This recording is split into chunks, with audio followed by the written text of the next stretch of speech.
Hello everyone and welcome to another episode of Leadnap Gaming. This week we're going to talk about a Star Citizen feature that sets it above the rest. Except it isn't working. We're also going to announce the 2020 ship giveaway winner.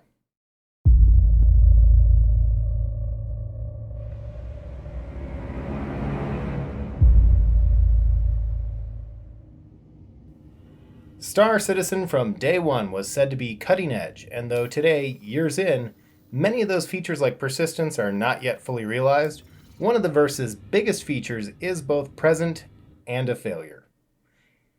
Even though Elite Dangerous is closing in, Star Citizen remains the only sci-fi open-world game that allows you to leave the pilot seat and walk around anywhere, most importantly, on your ship.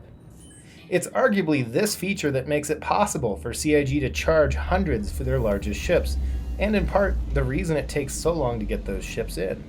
I've made previous mention that Star Citizen's fully modeled ships give us the ability to dream. We look at the empty crew berth, for example, and we think of it someday having an NPC crew that sleeps in those bunks, that use the galley of the Carrack, and so on. That results in our imaginations opening our wallets and dreaming of the day we more than just fly to where we're going. This also opens up grand possibilities of FPS combat aboard ships, smuggling items, and an incredible gambit of opportunity and gameplay that we've never had before. It's then the lack of these things that's also hurting CIG's reputation. The frank truth of the matter is we already have guns, lasers, missiles, and torpedoes. We already have shields and a flight model. In truth, ship-to-ship combat in Star Citizen matches the feature set of its competitors. You can already do loads more in combat in Star Citizen than in EVE, for example, when we think of those as done, but the verse is incomplete. Yet this is just an inconvenience because someday we'll have more and be able to do more, but today it feels like we have less.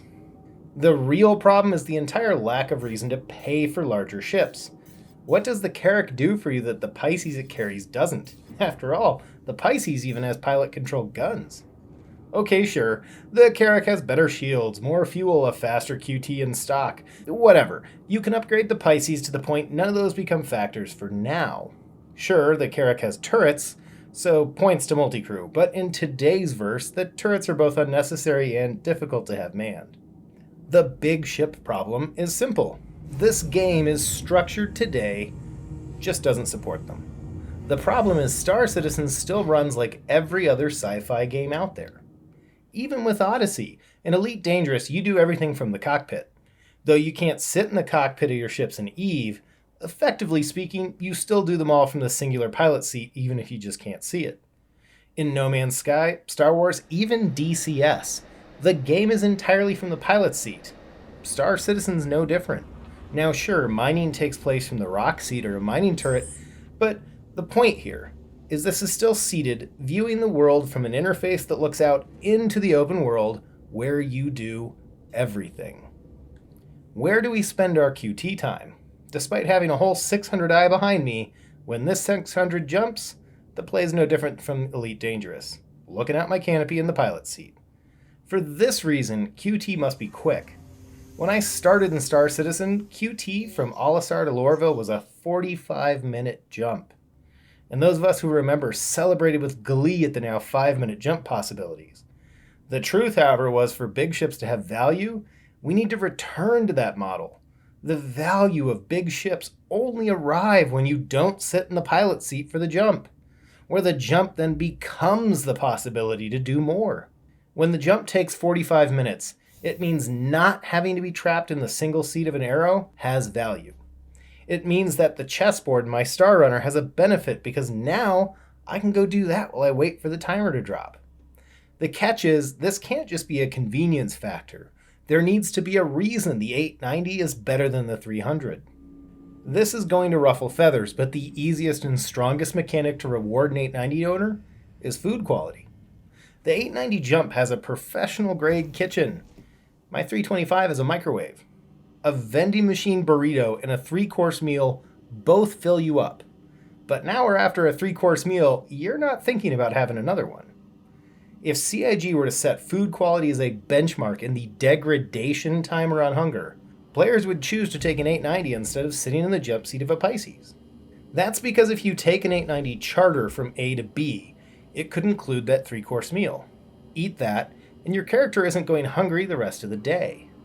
Take that Starliner, and you might need to supplement the meal they give you later this afternoon, but that's fine.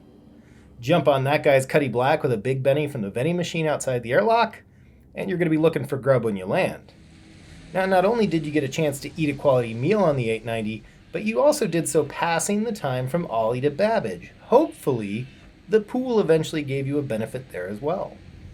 Now, there will be plenty in the verse that are angry that players who buy a $600 or $1,000 ship have a more enjoyable game. But as someone who flew a C-130 from one side of the world to another, and has done the same in a 747, that's just life. Of course, Star Citizen is a game, and a game is supposed to be fun and enjoyable. If we wanted life, we would just get up from our computers. The problem, though, if Star Citizen doesn't implement this, it's the same game as Elite Dangerous. It's Eve with a cockpit. It's No Man's Sky. So it has to be more one-to-one. There has to be a reason if you pay more, you get more. But it still isn't pay to win. Yes, if you shell out $900 for an 890 jump, you get to enjoy gourmet food choices. You have a pool that might restore an entertainment value bonus to stress or reset some hygiene stat and slow its degradation too. You get some shields that are hard to crack, a hangar, and for now, the only ship in the verse that you could play the basketball minigame during QT. Yet there's another feature of gameplay we don't have yet, and that's the equalizer, multi-crew. The big expensive ships also carry a crew, yet another feature that sets Star Citizen apart from the majority of other space games. There will come a time that to turn on your engines, an engineer will be required to do so from engineering. The power management changes we make on an MFD today will eventually require the engineer to perform. Shield adjustments may require a co-pilot to manage. In short, you are going to have to hire NPCs, give up computer power and run server blades, or have friends on board. You know what ships won't be handicapped like this? Those single-seaters, or even some of the smaller multi-crews like a Cuddy. Sure, my expensive ship will do more, have more, and offer more game loops, at the cost of complexity to operate, not to mention the in-game cost to operate. It's what allows the Retaliator and the Eclipse to exist in the same verse with a similar payload. A hammerhead is a dangerous foe if manned properly, otherwise it's a paperweight. It's far easier to make your Hurricane or Gladius lethal. And Idris brings that big Richard power to the fight, but it can't simply be piloted, it must be commanded. When CIG crosses the development line that differentiates this, big ships will suddenly have a massive value. There will be a reason beyond fleet measuring contests to own them. It will create a skill difference. A good captain will have to master the command and control interface like the inner thought wheel, issuing the right commands at the right time and order, relying on the quality of crew and their peers to execute those orders. Good pilots, on the other hand, will require the skill to fly and operate their ships like they do today. Issuing the right commands and working with the limitation of not actually performing the evasive maneuver themselves, for example, will be difficult and require extensive knowledge of the game. The reward then for that mastery is a more capable ship. Just because you can buy it, just because on paper it's powerful, if you lack the skills to bring that to bear, it's none of those things except more expensive. The big ships will never make the smaller ones obsolete. It will make them more valuable, and to some, far more worth owning instead. Star Citizen can't succeed if this isn't the case. Commanding a Perseus is about managing all of those features to work together, and when that's achieved, those big guns will roll face. It's about managing everything but the guns. Piloting a Hurricane is about your skills keeping the enemy in your gun sight. Furthermore, these things fix long-standing problems in the Star Citizen model. We're all captivated by being able to walk around our ships, but then we run onto them, we get into the pilot seat, and then we run off again. We never take the time to love the interiors.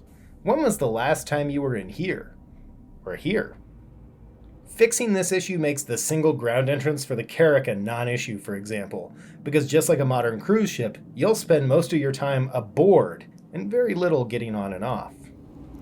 The time, however, is not now to see this. Big ships will continue to languish as paperweights until a multitude of tech is implemented, until we have true multi-crew and NPC crews The 600i pilot must have the capability at hand that an Aero pilot does. For now, the 600 is a pay-to-win tool, but someday these 2 seats will require occupants, and for putting up with that, you get a pool table to enjoy that long jump.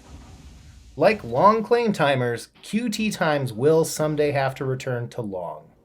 Now for the part you've all been waiting for, announcing the winner from 2020's Master Giveaway. For this I decided to attempt filming the drawing, so bear with me on the quality, because it wasn't easy to get the shot while directing Little Led on the drawing. Congratulations, Shadow Girl. You're the proud new owner of a Mercury Star Runner, and I want to thank all of you who commented, subscribed, and participated throughout the year. Don't forget you still have a chance now to get in on the 10K sub giveaway, so keep it up. Let me know your thoughts on my food persistence idea, and of course, don't forget to like and share this video with your friends. Subscribe if you haven't, and I will catch you all next time.